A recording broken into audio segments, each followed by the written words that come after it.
What's up YouTube, it's Geoffrey again. Today we're doing another Creepypasta. And today we're doing the truth behind Spongebob Squarepants.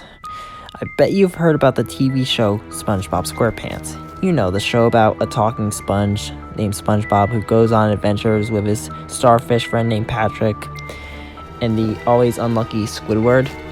There's Mr. Krabs, the money grabber, and the scientist slash karate master squirrel named Sandy. Everybody knows about the show and how popular it is, but they don't know the truth behind it. SpongeBob and his friends are actually the ghosts of humans that forcefully had to take over the bodies of sea creatures to survive. All of them had visions of the buildings and structures from their previous lives. I will now explain this backstory of the 5 main characters I talked about earlier. SpongeBob was originally a kid named Bob. Bob was a nice kid, always helping others and always trying to stay out of trouble. But often he did get in trouble, taking the rap for what other kids did, and often accidentally tripping someone when trying to help him. One day in 1920, while riding his bike, he accidentally went up a steep hill and fell off, putting him in a coma. After 2 weeks, he eventually died and had a proper funeral. In his sea creature counterpart, he's still very nice and still gets into trouble. Patrick in his past life was named John. John was a couple years younger than Bob. They were actually very close friends. They lived in the same neighborhood and often played together. In 1918, he was hit in the head very hard, giving him brain damage and an occasional inability to think. Then, for his last 5 years, he was always getting into extreme trouble, often hurting people, and was friendless to everyone except for Bob.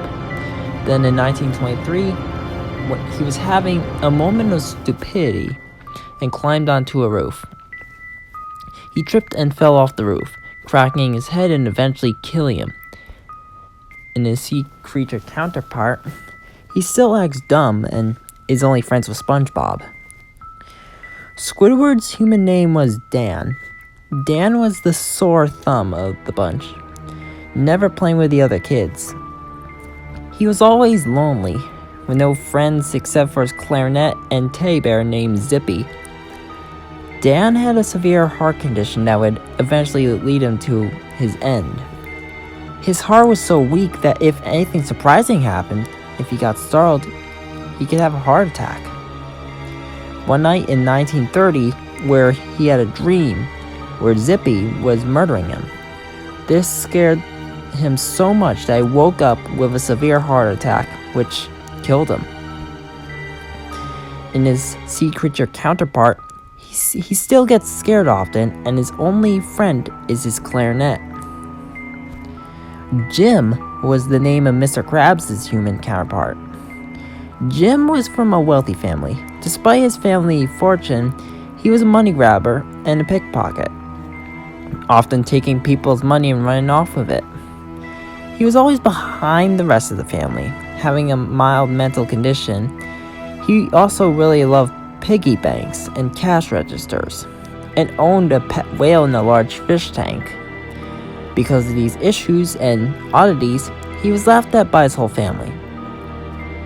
His family had a big vault where they stashed all the money. And one day in 1953, when Jim was inside it, jumping for joy because his family gained $1 billion, 3 huge bags of money toppled from a huge shelf in the vault and crushed him to death. In his sea creature counterpart, he still hogs money and has a whale daughter named Pearl, being his whale pet. Sandy's human counterpart was named Sally. Sally was the teacher's pet. She was always winning the science fairs and always got all A+. Due to her intelligence, kids would often come to her at recess and ask her to fix the math problems. Sally was also a black belt in karate, often beating all her students. She also would make many custom fireworks at the country club, which gave their major popularity.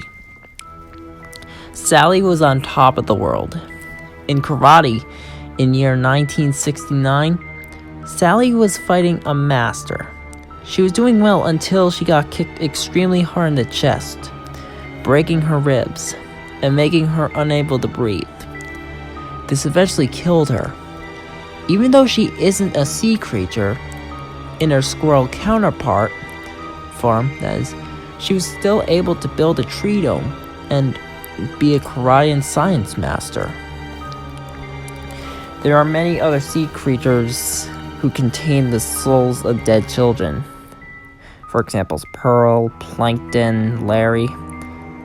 They yearn to see their families again and long for their previous lives.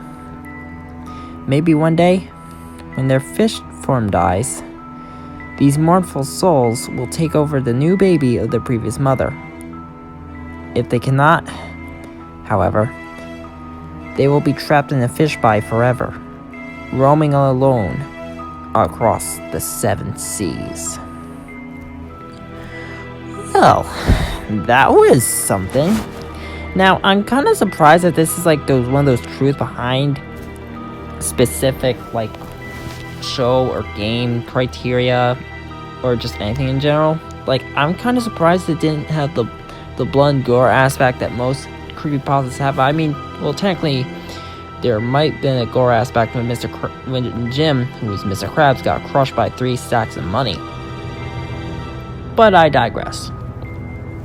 Now, this one was a perfectly timed, like, truth behind story, too, by the way. But the only thing that really confused me is the year of the characters that died. Like, I mean, sure, it's just year span, but I honestly do not know. I mean, this is one of those stories that, would show a possible theory of specific said criteria.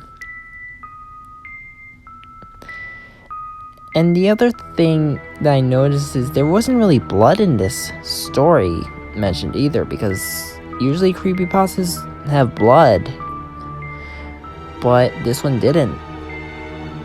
So, okay.